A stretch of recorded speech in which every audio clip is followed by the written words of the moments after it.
Ambassador Jakara of the Celestial Confederation had made a career of diplomatic humiliation.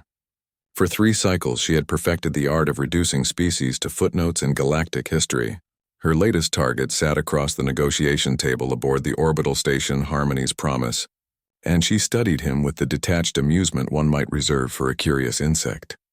Commander Marcus Webb didn't flinch under her crystalline gaze. His weathered face, scarred from what the Confederation dismissively called primitive atmospheric conflicts, remained expressionless. Behind him stood Captain Sarah Chen, her hand resting casually near her sidearm, a gesture Jakara found quaintly barbaric. Commander Webb, Jakara's translator rendered her melodic tones into flat standard English. Your species has been granted observer status in the Confederation. Nothing more. Your requests for full membership are, shall we say, premature. Marcus leaned forward slightly. Ambassador, we've provided the medical technology that cured the blight. We've shared our agricultural methods that now feed 17 systems. Our engineers have... Stopped? Jakara interrupted, her chitinous fingers drumming an impatient rhythm. Your contributions are noted, but surely you understand Earth is a death world. Your biology is an aberration. You evolved in conditions that would kill most civilized species within hours. Naturally, this makes you useful. Laborers, soldiers perhaps. But decision-makers? Her mandibles clicked in what passed for laughter among her kind. That would be irresponsible. Sarah's jaw tightened, but Marcus placed a calming hand on her shoulder. So we're good enough to die for the Confederation, Marcus said quietly, but not good enough to have a voice in it. You comprehend quickly for a Deathworlder, Jakara replied.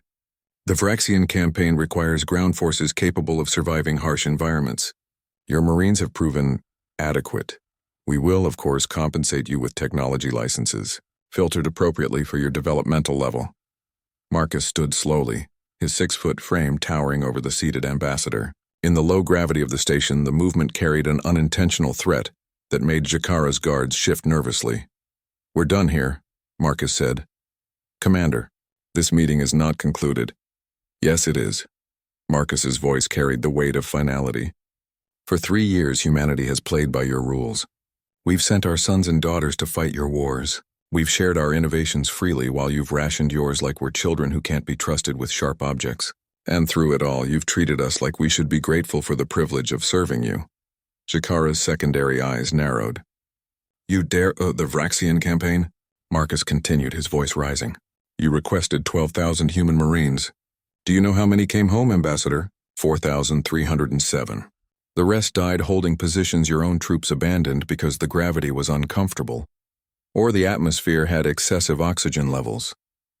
Acceptable casualties for Deathworlders, Jakara said dismissively. You breed quickly. The temperature in the room seemed to drop. Sarah's hand moved fully to her weapon now, though she didn't draw it.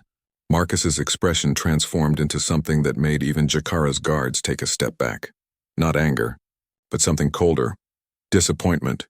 Captain Chen, Marcus said without breaking eye contact with the ambassador. Send the signal. Commander, I must warn you, Jakara began, her confidence wavering. Any hostile action against Confederation personnel will result in... We're not attacking you, Ambassador, Marcus said. We're leaving. Through the viewport behind Jakara, space itself seemed to ripple. One by one, human vessels began translating into normal space. Not military destroyers or frigates, but something the galaxy hadn't seen in generations.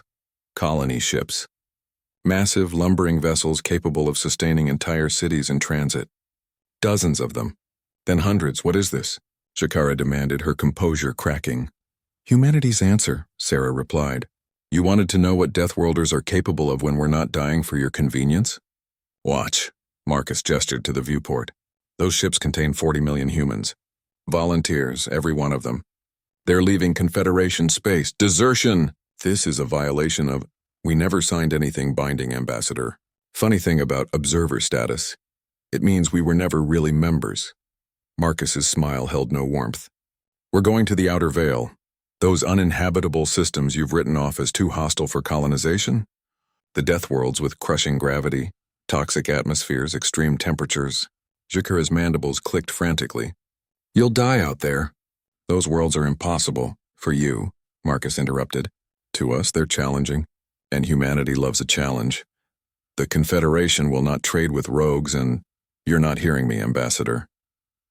Marcus leaned in close. We don't need you. We never did. But you needed us and you were too arrogant to see it. Who's going to fight your wars now? Who's going to develop survival technology for extreme environments? Who's going to push into regions of space you've deemed too dangerous? Sarah pulled up a holographic display. We've already made contact with the Kessery Collective, the Free Traders of Proxima, and 6 independent systems. They're very interested in human resilience training, agricultural technology, and combat expertise. Turns out being useful laborers is actually quite valuable when you're not giving it away for free. Shakara's eyes widened in understanding. The Confederation had built its power on the labor of lesser species, but they'd made a critical error. They'd assumed humanity's desperation for acceptance would last forever. This is economic warfare, she hissed. This is capitalism, Marcus corrected. Another human invention you might want to study. We're simply finding a market that values us appropriately. He turned to leave, Sarah falling into step beside him. At the doorway, Marcus paused. Oh, and Ambassador, the cure for the blight?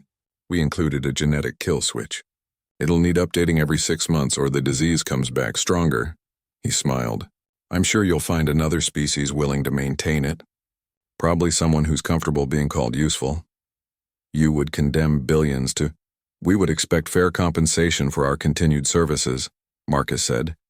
Full voting membership, equal technology sharing, reparations for the families of our fallen Marines, and an official apology.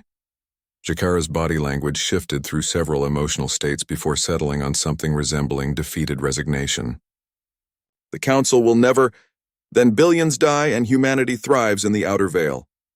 Marcus shrugged. We're Deathworlders, remember? We'll survive.